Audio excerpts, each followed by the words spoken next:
अस्सलाम वालेकुम, कैसे हैं आप? खैरियत से? या मैंने कहा पूछे, मैंने बातें ठीक की, बीच में डाउट भी होते हैं, तो लोग खुद भी पेशकश करना चाहते हैं, तो आपका क्या एक्सपीरियंस है? वैसे जाहिर आपके पास तो लोग बड़ी शिकायत लेके आते होंगे इदारों की। ये वैसे अपने हर बंदे का अपना माइंड है, जो जिस तरह का सोचता है ना उसी तरह का उसे सूरत मिलती है। अगर एक बंदा खुद अच्छा है, नेक है, या उसका ऐसे कोई करप्शन में किसी में कुछ भी नहीं है ऐसा। अगर देखें इदारा खुद हेल्प कर रहा हो, नज़र आ रहा हो लोगों को, यार ये हमारी मदद कर रहा है, या सरदर्दी लेके काम कर रहा है, तो क्यों कोई पैसे देना चाहेगा? अगर आप नाइस हो रहे हैं लोगों के साथ, अच्छा बिहेव कर रहे हैं, आप वक्त पे उनका काम करके दे रहे हैं, तो कोई क्यों रिश्वत देगा? मुझे इसकी भी समझ में नहीं आती ना बात। इसका मतलब जब खाम का काम लटकाया जाता है, अगला बंदा फिर मजबूर होता है कि यार चलो लै दे के कुछ यार जल्दी कर लो। ऐसी बातें हैं, ये खुद इंसान जो है जो उस चीज़ को मोल्ड करके ये रिश्वत वाली साइड पर लाना चाहता है। हर बंदा शॉर्टकट ढूंढता है, मेरे पास टाइम नहीं है, मैं फ़ौरन आऊँ, फ़ौरन काम करूँ, अपने पैसे दूँ और निकल जाऊँ। Thank you very much. अस्सलाम वालेकुम जी, कैसे हैं आप लोग? खैरियत से? क्या वैसे ओवरऑल हम सरकारी महकमों की अगर बात करें, आप किसी काम से ही आए होंगे यहाँ पे, काम हो जाता है रिश्वत के बगैर? जी हो जाता है। किस अफसर के पास थे आप अभी? हमने इंतकाल करवाना है, इधर आए। अच्छा, तो कितना पहली बार मिलने आए हैं? हाँ जी, पहली बार। कितने पैसे? हाँ जी, अभी नहीं, अभी मिले नहीं है, बात नहीं। फिर आप कैसे कह सकते हैं? अस्सलाम वालेकुम, कैसे हैं आप? आपके साथ ताल्लुक किस? मुझे इधर की टेरी से। अच्छा, यहीं से। आपका क्या एक्सपीरियंस है लोगों के हवाले से? जी, लोग खुद ही रिश्वत देते हैं। नहीं, ऐसा तो नहीं है, सारा इल्जाम लोगों पे ना डाले, मैं कह रहा हूँ लोग भी देते हैं। हाँ, एक माहौल भी कहीं के एक माहौल बना हुआ ना जी, हर बंदा जल्दी में होता है। वो कहता है कि जी आज मेरा काम हो जाए, मुझे दोबारा ना आना पड़े। मेरे पास अगर बंदा आया लाहौर से आया या फैसलाबाद से आया, तो वो चाहता है कि मेरा काम आज ही हो जाए। सही। तो वो सब जो काम फिर रिश्वत लेके हो जाता है, एक दिन में, तो वैसे भी कर लेना चाहिए। सर ये भी होता है कि किसी के पास असल कार्ड नहीं है। अच्छा, वो कहता है जी मेरे पास डुप्लीकेट है, तो मेरा काम हो जाए। बंदा वो ओरिजिनल ही होता है। सही है। शनाख्त जिसने डाली होती है वो कहता है कि जी मैं इसको पहचानता हूँ, जानता हूँ। ठीक है, लेकिन वो कानूनी मामलात में तो वो सही नहीं है ना। अस्सलाम वालेकुम जी, आइए सर, कैसे हैं आप? खैरियत से?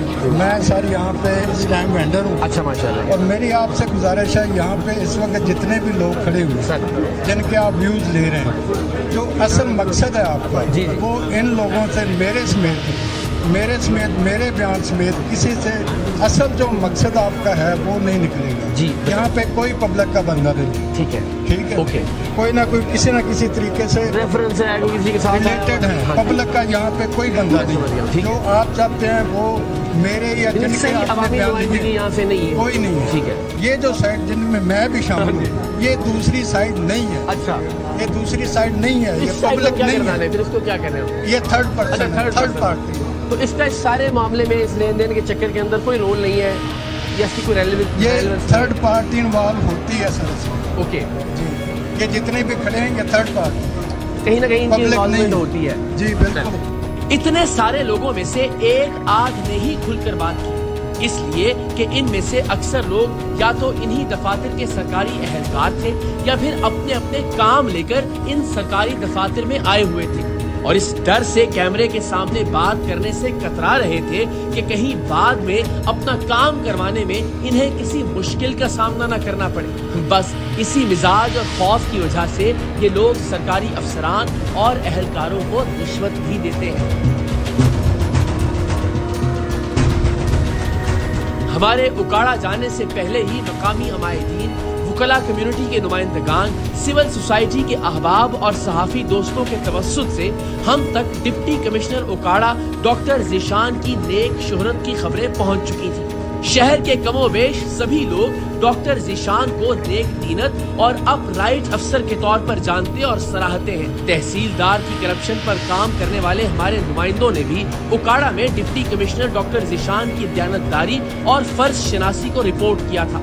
तहसीलदार के हवाले से महकमाना कार्रवाई डीसी उकाड़ा को ही करना थी, सो हम उनकी मुस्बत शोहरत को मद्देनजर रखते हुए बेफिक्र होकर उकाड़ा से वापस आ गए। डिप्टी कमिश्नर डॉक्टर ज़ीशान के बारे में जैसा सुना था और जैसा गुमान था, उन्होंने वैसा ही किया।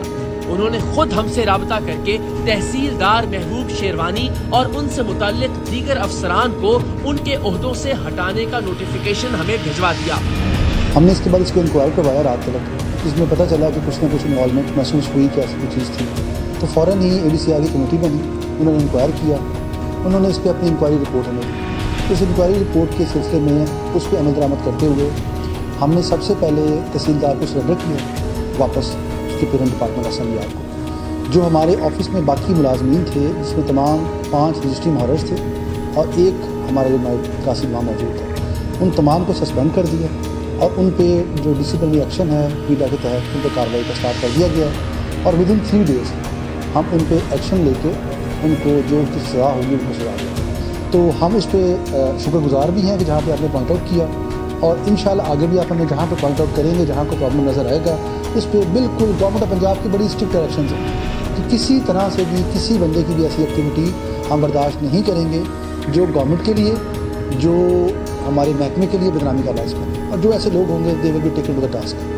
سو جہاں تحصیلدار محبوب شیروانی جیسے افسران رشوت کی وجہ سے شہر بھر میں بدنام تھے، وہیں اپنی ایمانداری کے باعث ہر دل عزیز ڈپٹی کمشنر ڈاکٹر ذیشان جیسے افسران بھی اس معاشرے میں موجود ہیں۔ ہم جس جذبے سے کرپٹ افسران کی نشاندہی کرتے ہیں، اس سے کہیں زیادہ جذبے کے ساتھ ایماندار افسران کا ذکر بھی کرتے ہیں، تاکہ مثبت لوگوں اور مثبت رویوں کی حوصلہ افزائی ہو سکے اور ایک دن پاکستان ایسے ہی لوگوں سے بھرا ہو۔